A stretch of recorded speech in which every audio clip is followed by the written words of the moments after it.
Du sidder og ser så tænksom ud, Fritz. Jeg sidder og tænker på festen på fredag. Ja. Burde vi ikke tage med og så give au pair-pigerne fri en aften, hva? Burde vi ikke det?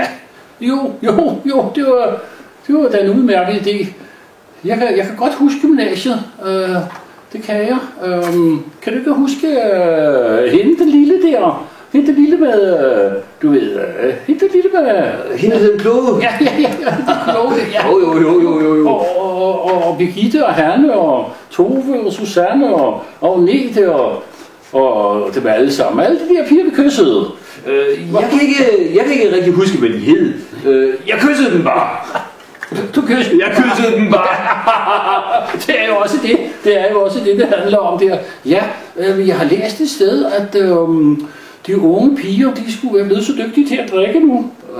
Det lyder fandme kedeligt. Ja, nå, synes du det? Ja, det lyder kedeligt. Nå, det lyder kedeligt. Mister de så ikke interessen for formering? Nej, det tror jeg sgu ikke, Fritz. Det tror jeg ikke, Fritz. De ved alt om formering. Der er ikke noget nyt der. Nej, de ser dejlige ud, de unge piger. De ser rigtig dejlige ud. Fine former. Fine former, ja. Fine former, de ser godt ud. Kan du huske, Søde Fritz, hvad vi sagde i skolekøkkenet? Nej, det kan jeg ikke. Vi sagde, det kan jeg ikke. Må du høre her. Vi sagde, kære piger, det er med mad som med drenge, det er ikke pølsen, man bliver tyk af, det er sovs. Kan du er sgu så fræk.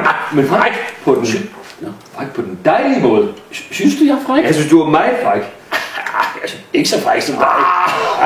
Nej, det er jeg ikke. Er jeg fræk? Ja, du er fræk. Tak for det. Og sød. Sød og fræk. Sød, kære Fritz. Det synes jeg, du er. Vi har det meget godt, ikke? Ja, vi har det godt. Vi har det sgu godt. Livet er dejligt. Livet er dejligt. Livet er dejligt. Ja, skål. Skål, Fritz. Ja. Nå, skulle vi så tage med til den fest på fredag? Ja, det gør vi. Ja, det gør vi to. Det kan vi godt. Det kan vi godt. Det gør vi. Det er lige noget for os. Ja. Skål for det igen, ja. Der fik jeg lige en promille af dig.